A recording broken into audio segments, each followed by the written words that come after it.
This is Alan Karpick with Tom Dienhart and Ralph Taylor. And on this sad day, the passing of Leroy Keyes earlier this morning. In fact, Ralph was the one that made me aware of this and of this difficult day. And yet, Ralph, I'll start with you. You've been very close to Leroy, been around him here in the last couple of weeks. Leroy's a man of faith and a man of great strength.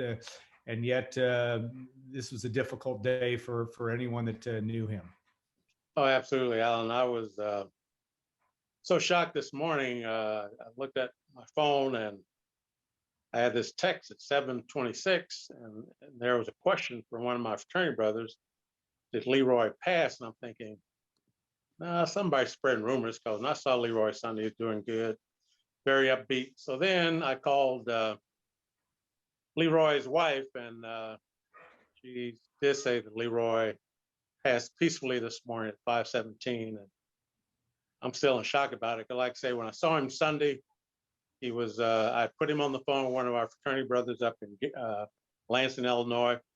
They were talking trash like Leroy always likes to do, and really good spirits. And just, I thought, boy, he just looked so upbeat. Looked like he's just going to overcome all odds and beat this. And it was just so stunning and shocking to hear the news this morning.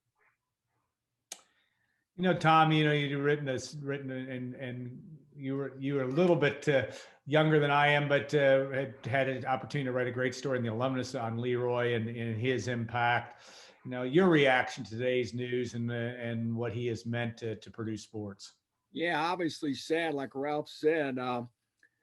For me, Leroy lived in my mind's eye, I guess, through film clips, through football cards, through still photographs, through memories. My dad would tell me about Leroy, talking about they would say, give the ball to Leroy in Ross-Ade Stadium. He kind of, growing up, we didn't have the internet. We had zillions of highlights of everybody. So he kind of created these images in your head about people, and they're almost mythical in some ways. And Leroy was kind of mythical for me, being a Purdue kid, going to games, going to Ross-Ade Stadium, always hearing about Leroy Keyes, and third pick in the NFL draft, almost won the Heisman Trophy twice. I mean, my gosh, to me, I said, really, Dad, a guy from Purdue almost won the Heisman Trophy, and he was this great. They won the Rose Bowl in 1966. So, yeah, I mean, and as a student, guys, Alan was working in the SID office. It was the fall of 1987, 100th anniversary of Purdue football.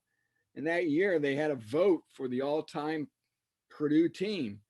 And of course, Leroy Keyes was crowned the best football player in the first 100 years of Boilermaker football. And again, I don't think he's going to fall off that throne anytime soon. I know Drew Brees was great, but in college, I think Leroy was probably a better player, more acclaimed player, just at least as a claim. But anyway, my point is he was just a titanic figure. And I got to talk to him, as Alan said, for that story in the Alumni magazine. It was on the 50th anniversary of the 1968 team. And I got to talk to Leroy once on the sidelines at a game. And Alan talked before we got on camera about him being 6'3", and that's something I never really realized, is the presence of Leroy. Is a big guy. Yeah. And a guy like that running the football full speed, I couldn't imagine trying to tackle him. Ralph, you have many things in common with Leroy. One of them being one of the all-time fan favorites, which you were on the basketball court at the same time as Leroy, and you were in the same academic class, right? So yeah. As well, Leroy, a favorite too, to say the least. I mean, again, as Tom said, iconic in terms of what he brought to the table. He loved to play basketball. He used to tell me the story about how he and Rick Mount, I don't know if this is legend or not. It might be a little bit embellished, but that he and Rick used to get together and either play horse or one-on-one. I don't know what the deal was. I don't know that Rick would ever admit to that, losing to him. But Leroy said he could hold his own.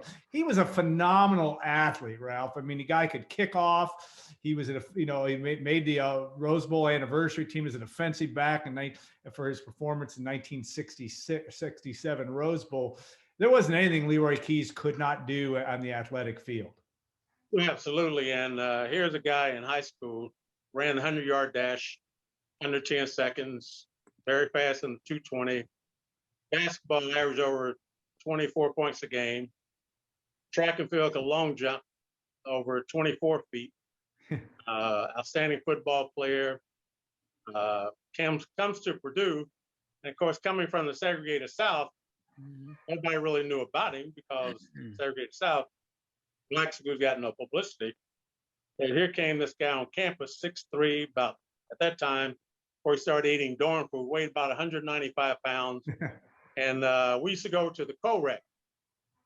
Me and Leroy, Herman Gilliam, some of the other guys that played basketball. Herman and I, we just, after one game, we looked at Leroy and said, man, how come he's not on a basketball scholarship? Yeah. He was just really that good, just simply a very gifted athlete.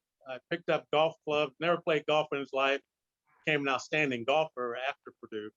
And, you know, that's an interesting thing he'd always tell me was Bob DeMoss would always tell Leroy what he couldn't do as a football player. And he kept explaining to Bob that you never saw me play in high school where I kicked off, I threw passes, and finally DeMoss said, okay, let me see you do this. So at one point, as a Purdue football player, Leroy was involved with kickoffs because he had the best leg on the team, because at that time, Bob Greasy was doing the kickoffs. And remember, he was a quarterback, so he could have easily been injured, but Leroy proved to DeMoss that he could kick off. You know, Leroy, I think in his career, and I should have done my research on the front. I think he threw 12 passes as a running back. Purdue had a great halfback option with him. In fact, and I think 7 or 8 went for touchdowns. Exactly. I mean, there's nothing he could not do. And I loved his story. And I hope people will go back to our site, because did a story on him on Golden Black Biography in 2014. He told a great story about playing pickup games in the Newport News, Virginia area against the white schools want to play against him. They wanted to see who this guy was. And it wasn't just Leroy. There were other super talented players down there, student athletes, et cetera, in that area. And those stories are they're hard to believe in today's world. Sometimes yes, sometimes no, where we are in this world, but unbelievable his talent from that standpoint. And yes, you can ask Gene Cady, when he would swing from the heels. I think when you watch, Gene Cady was the fastest swinger I'd ever seen from a driver in golf. Leroy never got cheated either. And they had some phenomenal golf matches. And there are many that Leroy became a terrific golfer as well. And the thing that Leroy was great about, guys, is, at least for me, and Ralph, you knew him better, but always positive. And I know there were times when he might have been down some, but boy, I didn't see it very often. And Leroy had some ups and downs in his life from a health perspective and other things, like we all did and have done. But this is a guy that stayed positive, found the good things, always willing to help somebody out, and to educate folks about things that he went through, things he experienced. And I value that a great deal. Tom, I was going to ask on your front, you know, you look at when you had a chance to talk to him a couple of years ago, that experience of being, you know, and we talked a little off air during that time. It was very much of a turbulent time on campus, not only the Vietnam War, but social justice issues as well. Much of what we're experiencing today. Leroy was at least from my perspective, a courageous and maybe somewhat quiet leader in the movement on campus. And I don't know how much he talked about that in that article, but I thought I'd like both of you guys to comment on that. I'll start with you, Tom. Yeah, exactly, Alan. That was something that intrigued me. I'd gotten well versed with Leroy's football accomplishments, but I never really knew about his involvement as far as being a socially active person on campus, as far as dealing with race relations and whatnot. And he played a big role in getting that Black Cultural Center established. You know, he was involved with some marches on campus that I'm sure I'd love to hear Ralph share some stories about that. Big part of some of the unrest on campus, trying to have his voice heard. Him and his fellow students have their voice heard. And again, that was a turbulent time on campus. Before we came on the air, Ralph and I talked a little bit about, of course, the late 60s, where you watch the newsreels today still of all the unrest that went on on college campuses across the country. And I guess I never really knew about the unrest at Purdue. And that's what interested me. And then to find out Leroy was part of it, you know what, that takes some guts to be a high profile athlete, to be an African-American athlete at Purdue University at that time, and to be socially active had to take some guts. And Ralph was there, and he walked that walk. And I mean, again, that interested me, and Leroy shared some of those stories. And I know Ralph could probably expound on those a lot further than I.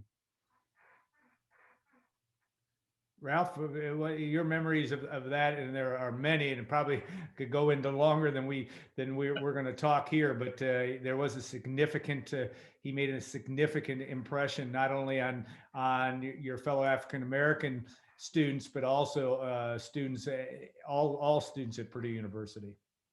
Yeah, and I think if I could go back to when we entered as freshmen, we came in as freshmen. Altogether, the African-American population on campus, out of 25,000 students, there were less than 80 of us. Yeah. So when you're that few, you learn how to navigate the system, and you realize the importance of sticking together. But I'll never forget, it was our first week on campus, and Leroy stayed in H1, which was Owen Hall. Owen Hall, yeah. And Herm Gilliam and I, we stayed in H3. We were roommates in Wally Hall. And for whatever reason, me, Herman, Leroy, a couple other guys, about 5 white guys, we met in the dorm room. All at once, we just started talking about what we had learned about each other, in terms of black learning about white, vice versa. Basically, what our parents had told us. Yeah. And remembering Herman comes from Winston-Salem, North Carolina, Leroy from Newport News. Neither one had ever been around white people. So here we are, we're talking, and everybody's kind of sharing what their parents had told them. And I'll never forget, it gave me a whole different perspective on what a class valedictorian really knows. This guy, he was a freshman, he was a valedictorian from Gas City, Indiana. And he looked at us with all sincerity, and he said, "You guys have tails." Yeah. And we looked at him, we thought, "What do you mean tails?" He said, like lions and tigers. So we had this puzzled look. So Leroy stood up, and he motioned for Herman and I to stand up, and Leroy pulled his pants down. Herman and I, we pulled our pants down. We asked the guy, "Do you see any tails?" And the guy was in shock, said no. And, from that moment on, I think that kind of set the stage in terms of how Leroy really became a difference maker. Yeah. He was very open with his thoughts and comments, and he was one of those quiet leaders. A lot of folks want to be loud and do nothing. Yeah. Then you have those quiet leaders who really get things done, and that was Leroy. And a lot of times when he is dealing with adversity, not only on the football field as freshman sophomore, but also on campus, and he would go and have a talk with Jack Mollenkoff, and after that conversation, things that Leroy was dealing with would be ironed out. Yeah. And I think things came to a head in the spring of 1968, because up until this time, there was not one black faculty member on campus. Students were dealing with a lot of discrimination. Black students were dealing with a lot of discrimination in housing, and also from professors. Athletes kind of had a double standard. We were kind of omitted from all of that. But Leroy and others felt, even though we're athletes, we might be getting a pass. We're still friends with our other fellow students, so we need to stand up for them. So Leroy Keyes, Eric McCaskill, myself, Herm Gilliam, a lot of the African-American athletes took part in the march to Hovde Hall, where we lay one brick at a time, and we had the slogan, "The fire next time," meaning if our demands were not met, it might be a fire at Hovde Hall. And we took over Hovde Hall, and we did it without violence, but it made the campus wake up to some of the things we're dealing with. Because, when you're small in number, nobody pays any attention to it. Yeah. And we're just going along, not saying anything. Everybody thinks it's hunky-dory, and that wasn't the case. And by the march that we did on Hovde Hall, it got the attention of administration, and that was in the spring of 1968. And needless to say, out of all that, we did get one black faculty member on campus in the fall of '68. but I think that set the stage for the type person Leroy was, because he was not afraid of rocking the boat. Yeah. And he also knew that since he was the best player on Purdue's football team, sometimes rank has its privileges, and Leroy was safe from any repercussions from the athletic department, which is a lot different today because, well, up until probably last year, a lot of student athletes would not rock the boat because they knew they would be shown the way out the door. But in Leroy's case, as great as he was, that was not the case. But I think Leroy's stance showed the difference between today's relationship between student athletes and non-student athletes, and that back then there was more interaction between the student athlete and the student and the regular student body, as it is today, where student athletes, they do weights in the morning, go to class, practice, eat, go to study hall. That's it. Very little interaction. Yeah, I think that's an extremely important distinction to make. Certainly, I had a personal story in 1967. My dad worked in the at the University Foundation, and then was involved in some other things, but he always went to practice, and you could go to practice, and some townspeople did that. I think Ralph, he probably met you at basketball practice from time to time. But my point is, he invited Leroy Keyes and Clanton King over to our house for dinner. And, I'm what, 7, 8 years old. And I want to tell, if it had been social media, I'd have been seventh grade on Instagram telling everybody I had Leroy Keyes coming to my house for dinner. But what an experience for me. Never really thought, because I was 7 or 8 years old, never really thought about the black-white thing or any of that. But I thought, man, what a great deal to have this person come, and and how it probably wasn't easy for him, in all honesty. I'm sure that it wasn't, but you would never have known that. We were out shooting baskets in our driveway when he and Clanton pulled up, and he shot a couple baskets. I'd heard of how he was a player, but then we always laugh in the Karpick family about Leroy didn't like, for what, I don't know if maybe my mom was a food manager at Owen Hall, and Tom Dienhart also had a mother that was involved in food service at the university too. And my point is, that's also how she knew him. And Leroy, I don't know, maybe I wasn't eating my vegetables or whatever, but she thought, I'm going to come in here and Leroy's going to eat his green beans and everything. Leroy didn't want to touch them. I never touch the stuff.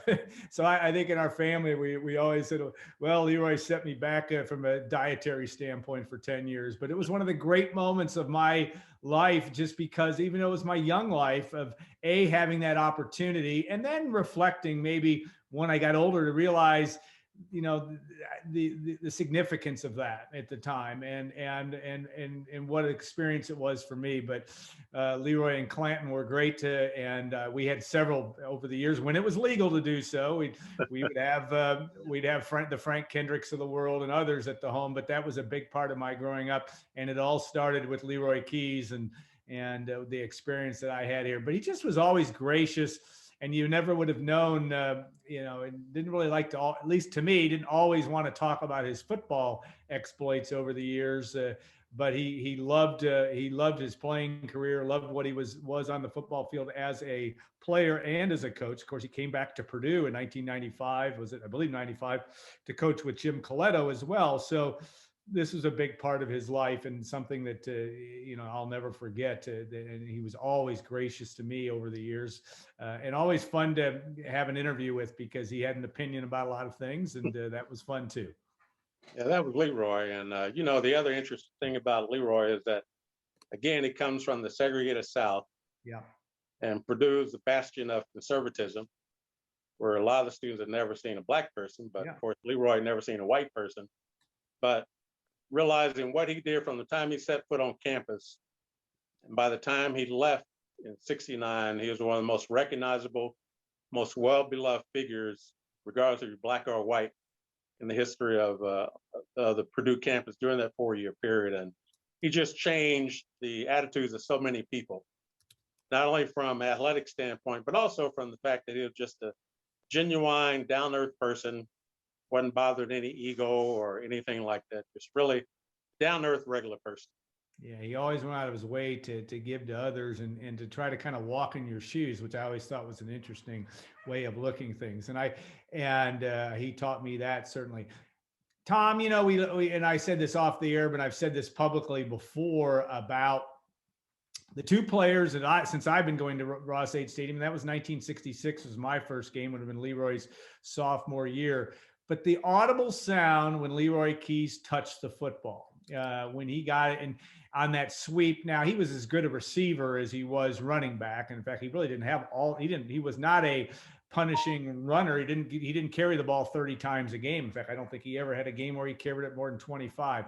But the sound that it made when he got the ball was there's two guys. One, Leroy Keyes, the other, number 4, Rondale Moore. That same sound came. I remember it coming back in 2018 and hearing that sound again when Moore had the game against Northwestern in his first college game. It was like that was Leroy Keyes all over again. And there aren't many others that have had that experience. You know, you talk about that iconic, Tom, we were watching some highlights of him today. Again, he could do anything on the football field, and that's what made him unique as a player.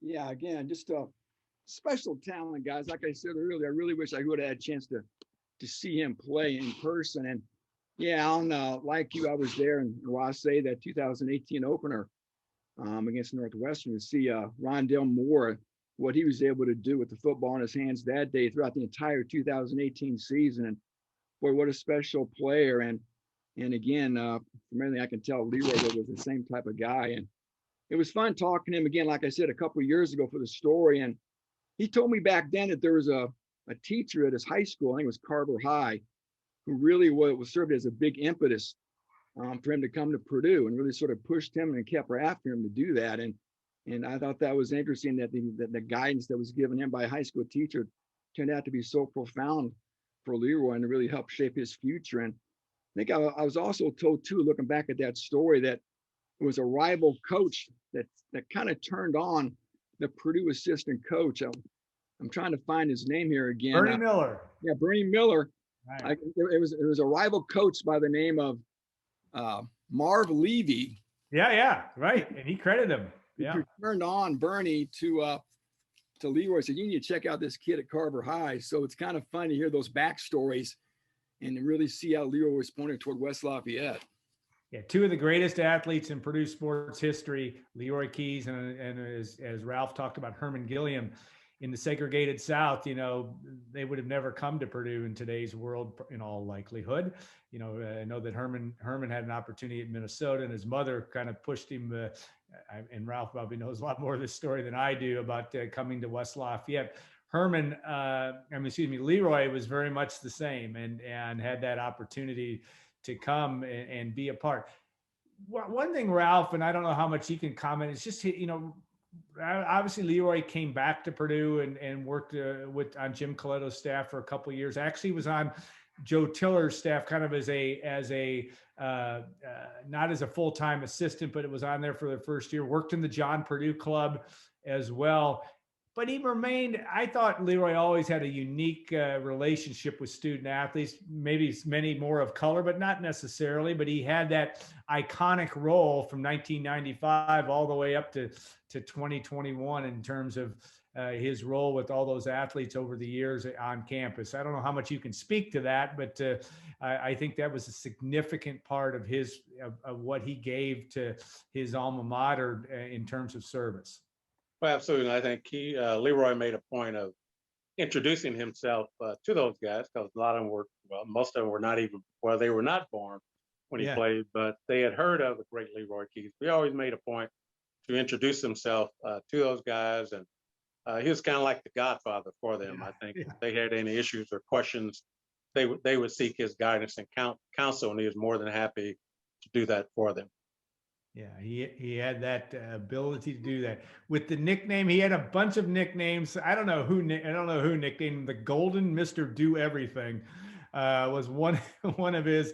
He obviously finished third in the Heisman Trophy in 1967 when he led the nation in scoring in college football. In '68, he finished second to O.J. Simpson, and and in 67 he finished third to Gary Beeman in that role. But you think about that and what role he played, and he only played on television, I want to say maybe 4 or 5 times in his college career. I mean, right. That's all Purdue was on. They were on the Rose Bowl. He played probably one of the most famous, iconic games, which you can watch on YouTube. If you're a Purdue fan, you have to see it to believe it. 1968, Purdue Notre Dame. Both teams ranked #1 in opposite polls up in South Bend, and a spoiler alert: Purdue wins that game handily. And Leroy Keyes was probably might have been the favorite for the Heisman Trophy early on that year. Had a couple injuries in '68. Purdue lost a couple games, and Simpson went on to win the Heisman. But this is a guy that captured the imagination of the nation as a player. And even Tom, in your travels over the years in college football, that name resonates. If you know college football, you know Leroy Keyes. Yeah, exactly right. It's funny, I was just watching a program on ESPN Classic about Gordy Lockbaum. Yeah. Yep, I remember that name. Holy Cross. Yeah, Holy Cross. Sort of a guy who did everything, a Swiss Army knife, if you will. And in that little episode, they talked about the last guy who did this was Leroy Keyes of Purdue University. They splashed the picture of Leroy up there. So yeah, I mean, yeah, there's Leroy sort of, I think, because he wasn't a great pro, maybe his star fell a little bit, but again, those of that generation and real college football cognoscente know who Leroy Keyes is, knows about his career, knows about his impact at Purdue and in the Big Ten as well. So again, guys, third in the Heisman, I think in 67, second in 68, the infamous O.J. Simpson, right? Yeah. Yeah. In the NFL draft in 1969, played with the Eagles about 3 years, finished up with the Chiefs in 1973, worked in Philadelphia, I guess, as a school desegregation specialist. Right. And then, as Alan said, I remember him coming back to Purdue under Coletto and helping coach Mike Allstott. And Leroy never left West Lafayette after he arrived. What that would have been in the early 90s, I guess. Yeah. It's interesting on him because you're right. He did,